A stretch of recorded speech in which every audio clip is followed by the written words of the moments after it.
As a bomb disposal officer, it's extremely tough. So sometimes you'll go in there, your heart pounds, you sweat, for sure.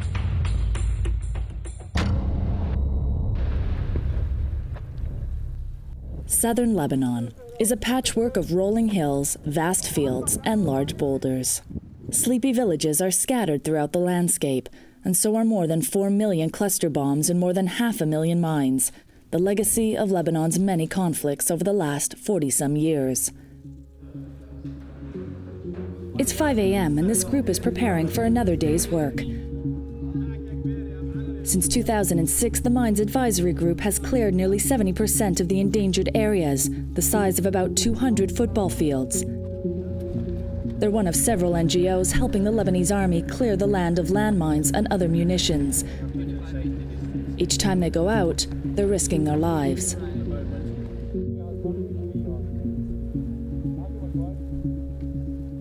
About 5,000 cluster bombs are on these mountainsides in Zoutar West. Only 10% have been found.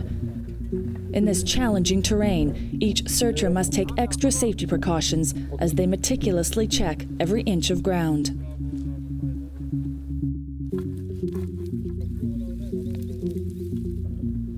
It could be days before something is found, but when that metal detector goes off, the searcher carefully marks the area and the site is cleared. An explosives expert is called in to safely detonate the device.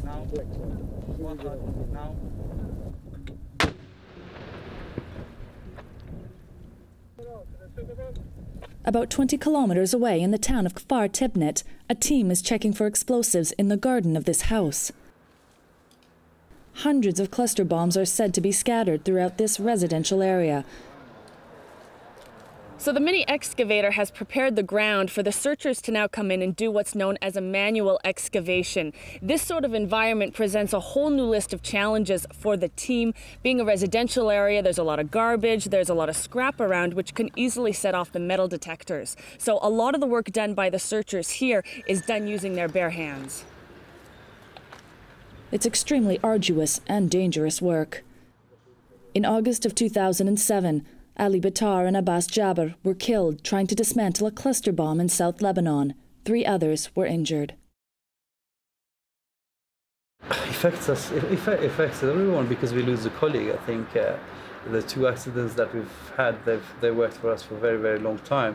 And of course, yeah, it is a reminder to everyone that it's a very, very dangerous job.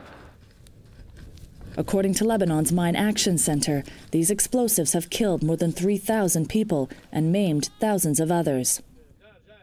70-year-old Nafi Yavri has been harvesting her land for 40 years and knew a neighbor who was killed by a bomb in the ground. But she never thought she was at risk. That is until a mine clearance team told her.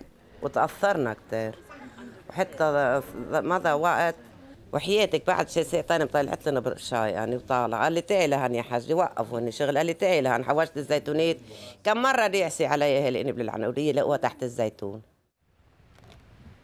Southern Lebanon is rich in agriculture, but it's lost thousands of dollars because the land is considered compromised. بيأثروا من ناحية إنه اللي عنده أرض ما في يروح لها يعني بيعتبر خسرها إلى حين ننظفها ونرجع نسلمه هي. Even so, people are still using the land despite the dangers because many of them rely on it for agriculture and farming. Communities do take daily risks entering these areas, although they know it's unsafe to do so because they have limited other livelihood opportunities.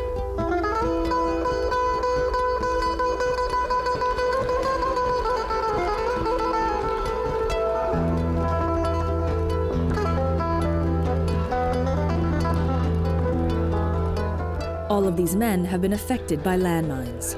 They're members of the Lebanese amputee football team, the only team of its kind in the Arab world.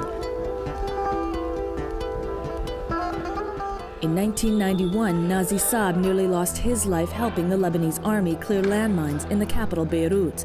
He stepped on one and it blew his leg off. But he didn't let it stop him from doing what he loves, playing football. أنا رياضي من الأساس لعب فوتبول مع فريق اتحادي أصلا على الجمعية شفنا الشباب وقالوا لي إذا بتحب تفوت معنا بفريق فوتبول، قلت لهم إيه بتمنى أنا، مع إنه كنت ميؤوس يعني، بس فتنا مع الشباب وجينا لعبنا فوتبول ورجعنا.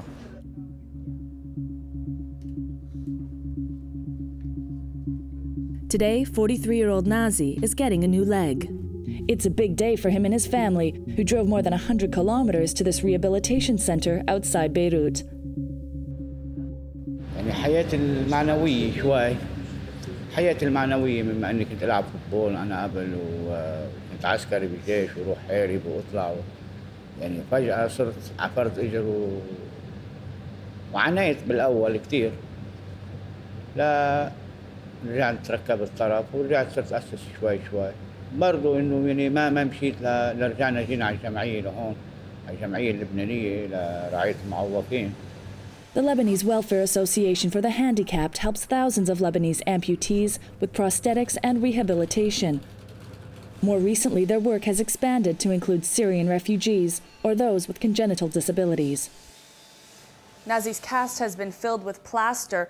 That mold is now being modified here. It will then be placed into the oven to dry, laminated, then have a socket placed on it for his residual limb to fit into. Then all that's left is to personalize it. Patriotic Nazi has chosen to have his new leg covered with the Lebanese flag for good luck on the field.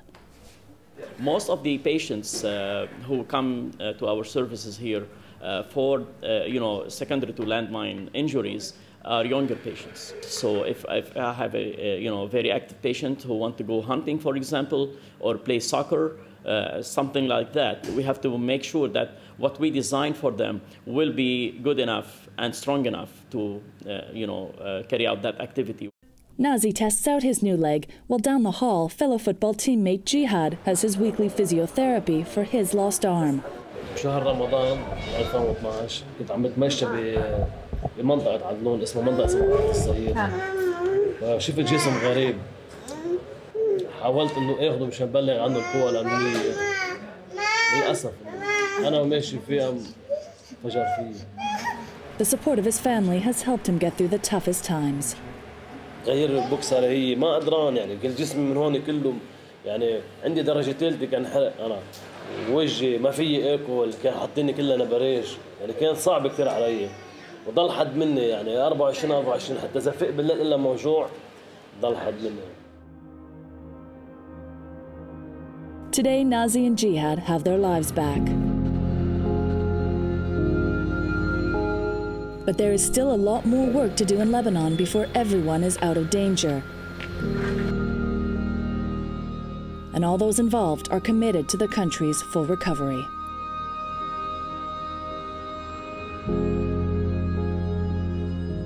When I go to do a task handover with people and I see the fact that boys and girls are running around playing football in a field, whereas before it was contaminated with explosive remnants of war, that's what it's all about. You know, that's the end result to me. You can see that the human touch and the final result of our work is that someone is really getting back to their life and then getting over the obstacles that they have faced. Back on the football field, Nazi and his teammates are practicing to qualify for the World Cup in amputee football.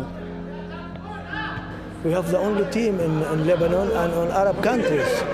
Always in our games, they're doing their best. If they will lose, they will upset, of course. They don't believe that they are disabled and no, they always thought that we should win.